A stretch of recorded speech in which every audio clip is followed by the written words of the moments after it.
Dramily.com, unlimited drama series.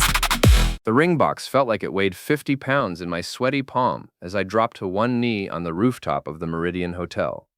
Below us, the city lights of Millbrook sparkled like scattered diamonds, and above, the October sky was clear enough to see stars. I'd planned this moment for 3 months, down to the last detail. "Claire," I began, my voice steadier than I felt. "These past 2 years have been the best of my life. You make me want to be better, work harder, dream bigger. I love your ambition, your drive, the way you light up every room you enter." She stood there in her designer dress, the one I'd bought her for her birthday, looking down at me with an expression I couldn't quite read. Behind her, her friends Sienna and Priya watched from the bar, phones already out, ready to capture the magical moment for social media. "Claire Elizabeth Dalton," I continued, opening the box to reveal the 2-carat diamond I'd spent 6 months saving for. "Will you marry me?" The silence stretched on for what felt like an eternity. The wind whipped her blonde hair across her face, and when she finally spoke, her voice was ice cold. "Eddie, get up. You're embarrassing yourself." I stayed on one knee, confused. "What? This isn't good enough." She gestured dismissively at the ring, the setting, me. "I mean, really? A hotel rooftop? How basic can you get? And this ring?" She barely glanced at it. "I've seen bigger stones in costume jewelry." My stomach dropped. Around us, other diners had started to notice the scene. I could feel their eyes on us, their whispered conversations. "Claire, I don't understand. You said you loved." "I said I loved the idea of getting married," she cut me off. "But not like this, not with this pathetic excuse for a proposal. I deserve something spectacular, something worthy of me. If you really loved me, you'd know that." Sienna giggled behind her hand. Priya was still recording, her eyes wide with excitement at the drama unfolding. "Do it again," Claire said, her voice carrying across the rooftop. "Do it right this time. Make it real. Make it special. Make it something I can actually say yes to." I stood up slowly, the ring box still in my hand. Something cold and hard settled in my chest, replacing the nervous excitement I'd felt moments before. I looked at her face, really looked at it, and saw something I'd been blind to for months. The calculation in her eyes, the way she was already thinking about how this would play on Instagram, how she could spin this story to her advantage. "You're absolutely right, Claire," I said quietly, my voice carrying a strange calm that surprised even me. "You deserve better." Her expression shifted slightly, confusion flickering across her features. "Exactly. So we'll try this again when you've figured out how to do it properly." I closed the ring box with a soft snap.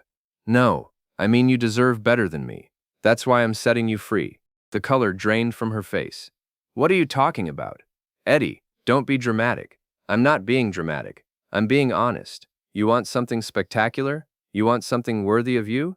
You're right. You deserve all of that, and more. Just not from me." I turned and walked toward the elevator, leaving her standing there with her mouth open. Behind me, I could hear Sienna's excited whispers and the click of phone cameras. By tomorrow, this would be all over social media, but not in the way any of us had expected. As the elevator doors closed, I saw Claire's reflection in the polished metal, her face twisted with shock and something that might have been panic. For the first time in months, I smiled. The next morning, I was up at 5 a.m., coffee in hand, making phone calls. The billboard company was surprisingly accommodating when I explained what I needed. Rush jobs cost extra, but I had money saved up from the engagement ring fund. Funny how quickly priorities could shift. By 7 a.m., I was at Turner Classic Restorations, my garage and the only thing in my life that had never disappointed me. The 1967 Mustang Fastback I'd been working on gleamed under the fluorescent lights, its candy apple red paint job flawless. Cars didn't lie to you. They didn't play games or demand bigger and better. They were honest about what they needed, and when you fixed them right, they stayed fixed. Max Rodriguez, my best friend since high school and part-time mechanic, showed up around 8 with donuts and his usual grin. "So, how'd it go last night?" he asked, settling onto a rolling stool. "Did she cry?" "Please tell me she cried happy tears and not because the ring was too small." I handed him a coffee and leaned against the Mustang's fender. "She said no." "What?" Max nearly choked on his donut. "Are you serious? After all that planning? What the hell happened?" "She said it wasn't good enough. The ring, the location, me. She told me to do it again, but do it right this time." Max's face darkened. That's cold, man, even for Claire. Yeah, well, I took her advice. I'm doing it right.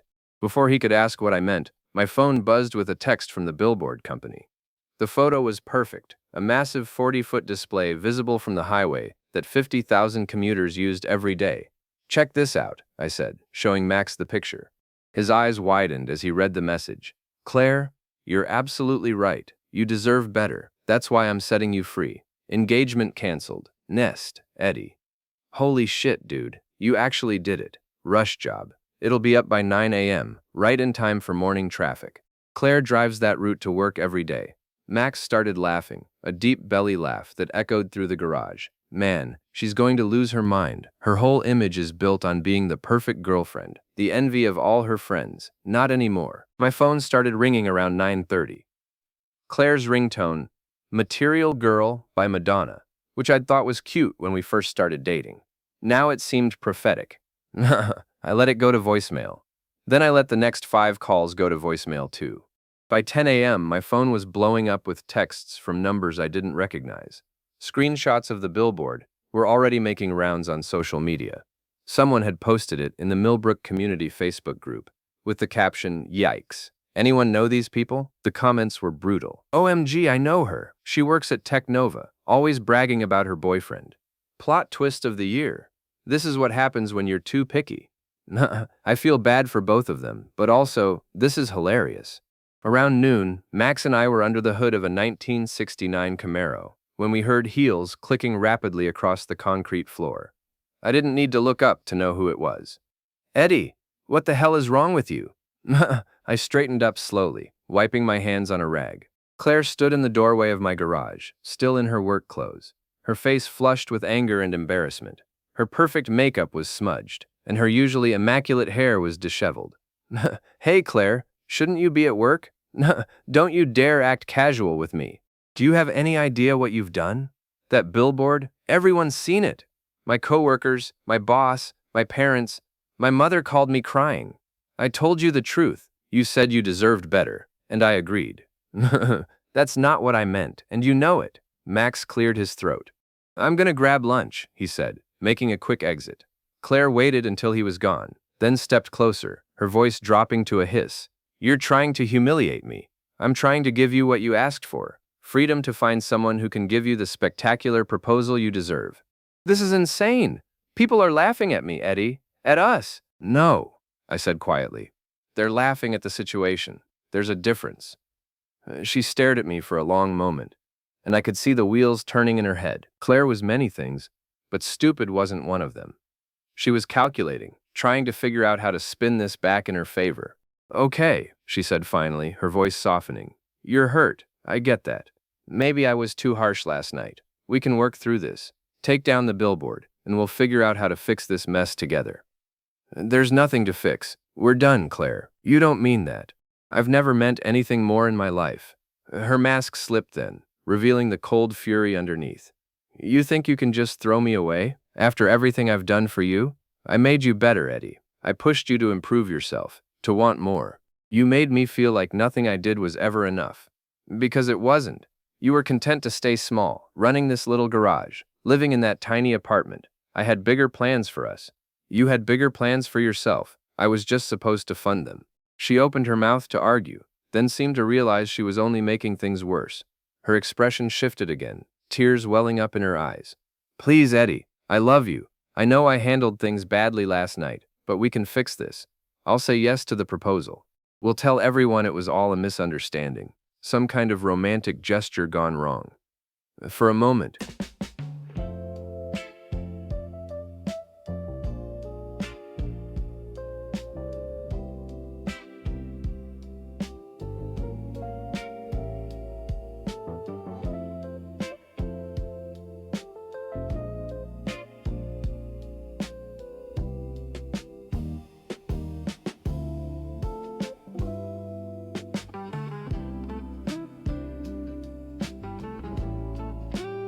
looking at her tears, I almost felt sorry for her. Almost. The ring's mine, I said instead. The apartment lease is in my name. Your stuff is already packed. It's in boxes by the door. You can't just kick me out. I can and I have. You've got until tonight to pick it up. She stared at me in shock, as if she couldn't believe I was actually going through with this. Then her expression hardened again. You'll regret this, Eddie. You think you're so smart, but you have no idea who you're messing with. I have friends, connections. I can make your life very difficult. Looking forward to it. She turned on her heel and stormed out, her heels clicking angrily across the concrete. I watched her go, then pulled out my phone and took a picture of her boxes stacked neatly by my apartment door. I posted it on Instagram with the caption, "Free to a good home, slightly used, high maintenance, pickup only." The comments started rolling in within minutes. 3 days after the billboard went live, I was starting to feel almost normal again. The initial social media storm had died down to a manageable buzz, and I was back to focusing on what I did best, bringing classic cars back to life. The 1969 Camaro was giving me trouble with its carburetor, and I was elbow deep in the engine bay when Linda Morrison, my 70-year-old neighbor, appeared in the garage doorway with a plate of cookies and a knowing smile. "Afternoon, Eddie. Thought you might be hungry." Linda had lived in the apartment next to mine for 15 years and had appointed herself the building's unofficial gossip coordinator and surrogate grandmother to everyone under 40. She was also the nosiest person I'd ever met, which usually annoyed me, but today might actually be useful. "Thanks, Linda. What's the word from the rumor mill?" She settled into Max's usual chair, clearly prepared for a long conversation. "Oh, honey, you've got the whole building talking. Mrs. Chen from 3B said she always knew that girl was trouble. And Frank from the first floor wants to know if you're taking applications for a new girlfriend, because his niece just moved to town. Tell Frank the first M taking a break from the dating scene. Probably wise, though I have to say, you're handling this better than most men would. Claire came by yesterday while you were at work, you know? That got my attention." "What did she want?" "Well, she had some young man with her. Tall, dark hair, expensive suit, drove a BMW. She was trying to get into your apartment." My jaw tightened. "Did you see what he looked like? Handsome in that slimy way, if you know what I mean. All flash and no substance." They were arguing about something when they realized the locks had been changed. She was not happy. I bet she wasn't. "The interesting thing," Linda continued, leaning forward conspiratorially, "is that I've seen that BMW before. It's been parked in our lot quite a few times over the past couple months, usually late at night when you were working late at the garage." The wrench in my hand tightened involuntarily. "How many times?" "At least a dozen that I noticed. Always when you weren't home." I thought about mentioning it, but she shrugged apologetically. "It's okay, Linda. I appreciate you telling me now."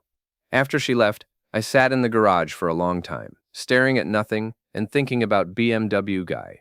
Claire had moved on fast, suspiciously fast, which meant she'd probably moved on before we'd even broken up. That evening, I was cleaning up the garage when I remembered something. Claire had left her iPad at my apartment months ago and never bothered to pick it up.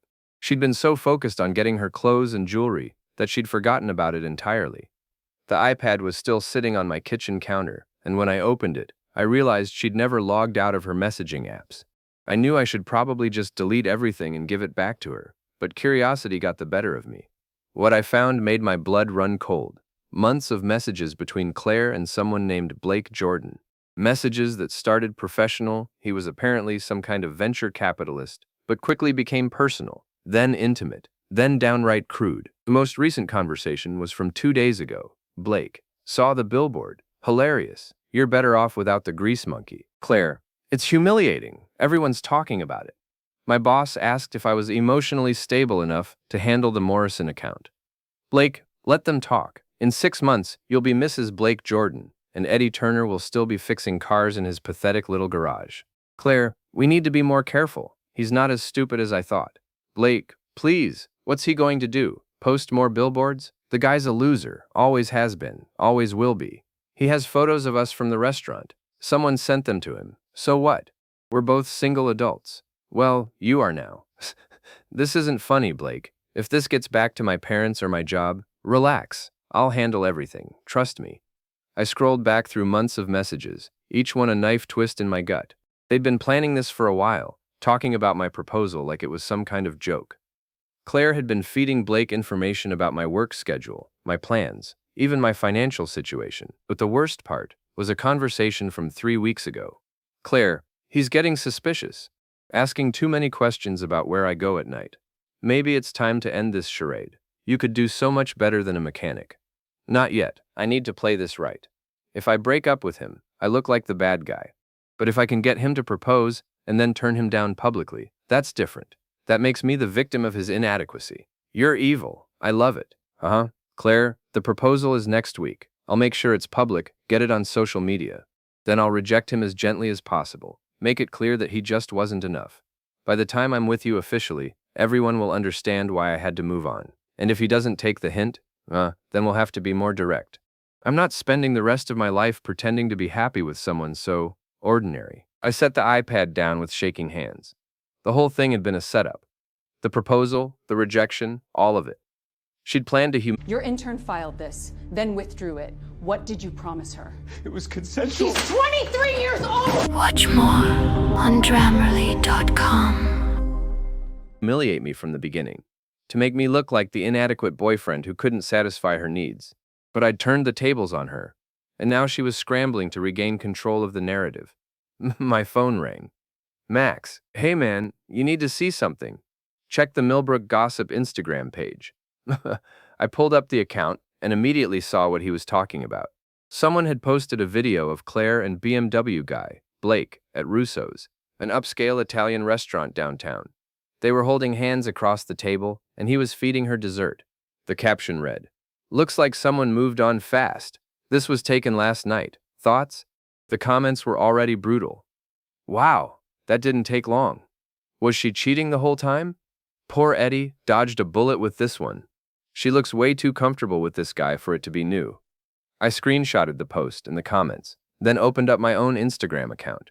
I'd been quiet on social media since the billboard, but it was time to break that silence. I posted the screenshot with a simple caption. Some people move on fast. Some people were never really there to begin with. Thanks to everyone who's reached out with support. I'm doing great. Within an hour, the post had hundreds of likes and dozens of comments. People were sharing their own stories of cheating exes, offering support, and speculating about how long Claire and Blake had been together. But the best comment came from an account I didn't recognize. At Sienna Styles 23, "Girl, you got caught. Stop trying to spin this. We all know the truth now." Sienna, Claire's best friend since college, the one who'd been recording the proposal disaster. If even she was turning against Claire, then the social damage was worse than I'd thought. I was about to put my phone away when it buzzed with a text from an unknown number. "This is Blake. We need to talk. Russo's tomorrow at 8 p.m. Come alone." ONF. I stared at the message for a long moment, then typed back, "See you there." This was about to get interesting. Russo's was exactly the kind of place I'd expected Blake to choose for our meeting.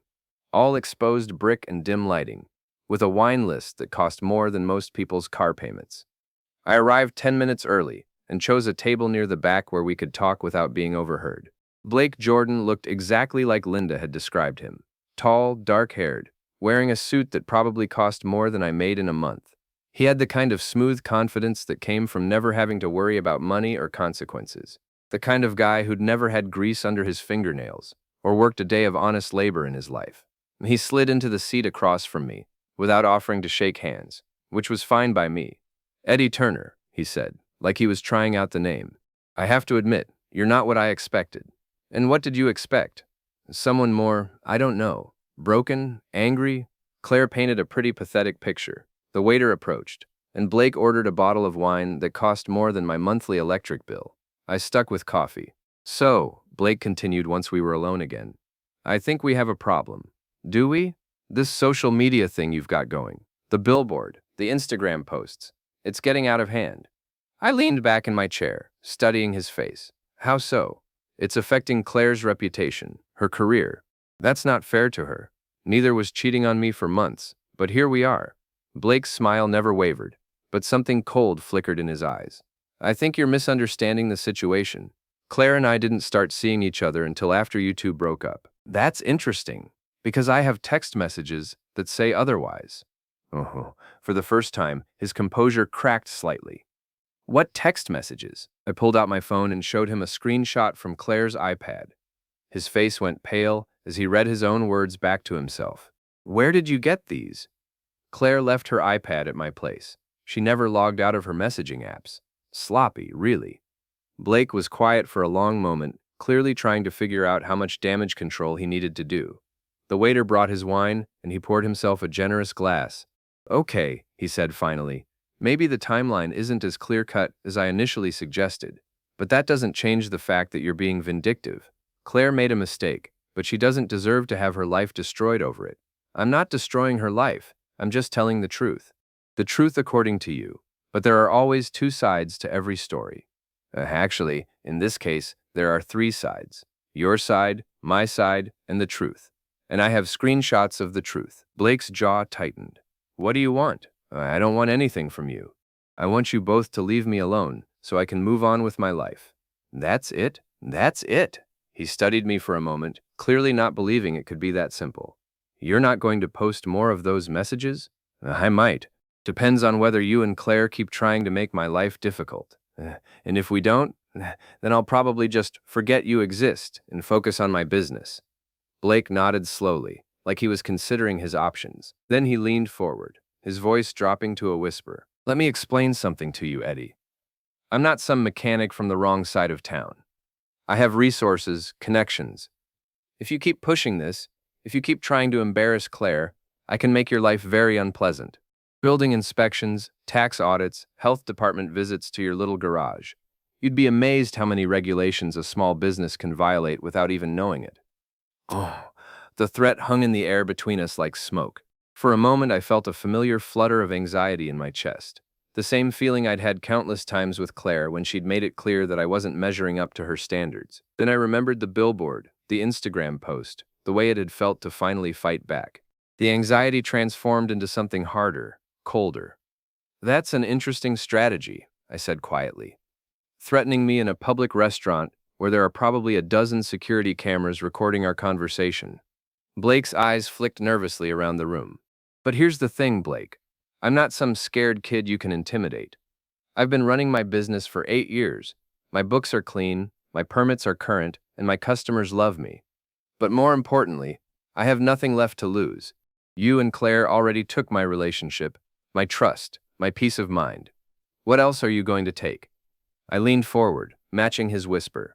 "On the other hand, you have plenty to lose. Your reputation, your business relationships, your standing in whatever social circles you run in. And I have months of text messages showing exactly what kind of man you really are. Messages where you call your clients idiots, where you brag about overcharging them, where you make some pretty ugly comments about women in general, and Claire in particular." Blake's face had gone completely white. "So here's my counteroffer," I continued. "You and Claire stay out of my life, and I'll stay out of yours. But if you come after me, if you try to use your connections to hurt my business or harass me in any way, I'll post every single message on every social media platform I can find. I'll send them to your business partners, your clients, your mother if I can find her contact information." I stood up and dropped a 20 on the table for my coffee. "Enjoy your wine, Blake, and give my regards to Claire." I was halfway to the door when I heard him call out, "This isn't over." Without turning around, I raised my hand and gave him a little wave.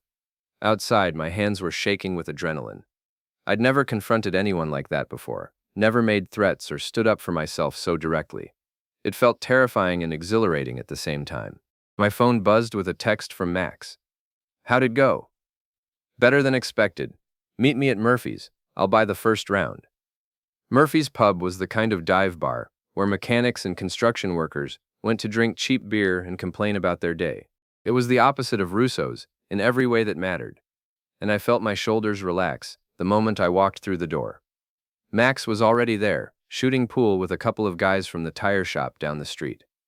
When he saw me, he handed his cue to one of them and walked over. "You look like you just wrestled a bear and won," he said, signaling the bartender for 2 beers. "Something like that." I told him about the meeting, about Blake's threats, and my response. Max listened without interrupting, his expression growing darker with each detail. "So what happens now?" he asked when I finished. "Now we wait and see if they're smart enough to take the hint. And if they're not," I thought about the dozens of text messages still sitting on Claire's iPad, about the photos people had been sending me of her and Blake around town, about the way her own friends were starting to turn against her on social media. Then I guess we find out just how much damage the truth can do. As if summoned by my words, my phone buzzed with a notification. Someone had tagged me in a post on the Millbrook Community Facebook page. It was a photo of Blake's BMW, parked in a handicapped space outside the courthouse, with a parking ticket on the windshield. The caption read, "This guy thinks the rules don't apply to him. Sound familiar? #billboard guy #team Eddie." I showed the post to Max, who started laughing so hard he nearly choked on his beer. "Dude, you've got the whole town on your side. Claire and her boyfriend picked the wrong guy to mess with." Looking around Murphy's, at the faces of people I'd known for years, people who'd brought their cars to my garage and trusted me with their business, I realized Max was right. This wasn't just about me and Claire anymore. It was about something bigger, about standing up to people who thought they were better than everyone else, about refusing to be pushed around by bullies with money and connections. Blake had made a mistake tonight. He'd threatened me in public, shown his true colors.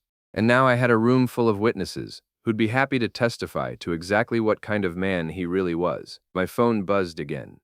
This time it was a text from Claire. "We need to talk, please." I showed it to Max, who shook his head. "Don't do it, man. It's a trap."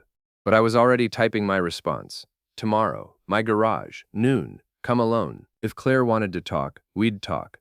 But this time, it would be on my terms, in my territory, with my rules. And this time, I'd be ready for whatever she had planned. Claire arrived at my garage the next day wearing a conservative business suit and an expression I'd never seen before, something that might have been genuine remorse mixed with desperation. She looked around the space like she was seeing it for the first time, taking in the classic cars, the organized tool benches, the certificates on the wall from satisfied customers. "I never really appreciated what you built here," she said quietly. "I didn't stop working on the Camaro's engine." "What do you want, Claire?" "I want to apologize. Really apologize, not just try to manage the situation." "Okay, I'm listening." She took a deep breath. "I was horrible to you. The proposal, the cheating, all of it. You deserved so much better, and I'm sorry it took losing you for me to realize what I'd thrown away." I finally looked up from the engine. "Are you breaking up with Blake?" The question seemed to catch her off guard. "What? If you're really sorry, if you really realize what you threw away, then you're breaking up with Blake and trying to win me back, right?" She opened her mouth, then closed it again. The silence stretched between us. "That's what I thought," I said, turning back to the engine. "It's not that simple, Eddie. Blake and we have history now. I can't just pretend that didn't happen. But you could pretend our relationship didn't happen. You could plan to humiliate me in public, cheat on me for months, and then act like I was the problem. I know how this looks. Do you? Because from where I'm standing, it looks like you're only sorry that you got caught. You're sorry that your reputation is damaged and people are talking about you, but you're not actually sorry for what you did to me." Claire's composure started to crack. "That's not fair. I am sorry. I hate what I did to you. But not enough to fix it." "How can I fix it? What do you want me to do?" I set down my wrench and really looked at her. For 2 years, I'd thought this woman was the love of my life. I'd worked overtime to pay for her dinners, her clothes, her vacations. I'd listened to her complaints about my apartment, my friends, my job. I'd tried to become the man she wanted me to be. Now, standing in my garage, surrounded by the work I was proud of, I couldn't remember why. "I want you to leave me alone," I said. "I want you and Blake to stop trying to control the narrative, stop trying to make me look like the bad guy, and just move on with your lives. The social media stuff has to stop, Eddie. It's affecting my job." "Then maybe you should have thought about that before you cheated on me." "I made a mistake. You made a choice. Every day for months, you made the choice to lie to me, to sneak around behind my back, to plan my humiliation. Those weren't mistakes, Claire. That was who you really are." Her face flushed with anger. "Fine. You want to play the victim? Go ahead. But don't pretend you're innocent in all this. You were never enough for me, Eddie. I tried to help you become more, but you were content to stay small." "There it is," I said quietly. "The real Claire. I'm being honest with you. Isn't that what you wanted? I wanted honesty 2 years ago. Now I just want you gone." She stared at me for a long moment, and I could see her calculating again, trying to figure out how to regain the upper hand. "Blake was right about you," she said finally. "You are pathetic. A small man with a small life, and that's all you'll ever be." After she left, I sat in the silence of my garage for a while, thinking about what she'd said. Maybe she was right. Maybe I was small, content with my little business and my simple life. But for the first time in years, I was okay with that. My phone buzzed with a text from an unknown number. Check your email. I opened my laptop and found a message from an anonymous Gmail account. The subject line was, "Thought you should see this." The email contained a video file. When I opened it, I saw security footage from what looked like a hotel bar. The timestamp was from 3 days ago, the same day Claire and I had broken up. In the video, Claire and Blake were at a corner table, and the audio was surprisingly clear. "I can't believe you actually went through with it," Blake was saying. "The billboard thing was genius." "It wasn't supposed to go like that," Claire replied. "He was supposed to just slink away quietly. Now everyone's talking about it." "Let them talk. In a few weeks, everyone will forget about Eddie Turner and his little revenge stunt." "I don't think so. He's not as weak as I thought he was." "Please! What's he going to do? He's a mechanic. I'm a venture capitalist with connections all over the city. If he keeps pushing, I'll destroy him." The video continued for several more minutes, with Blake and Claire discussing their plan to discredit me, to spread rumors about my business, to turn my friends against me. They talked about me like I was some kind of pest that needed to be eliminated. But the most damaging part came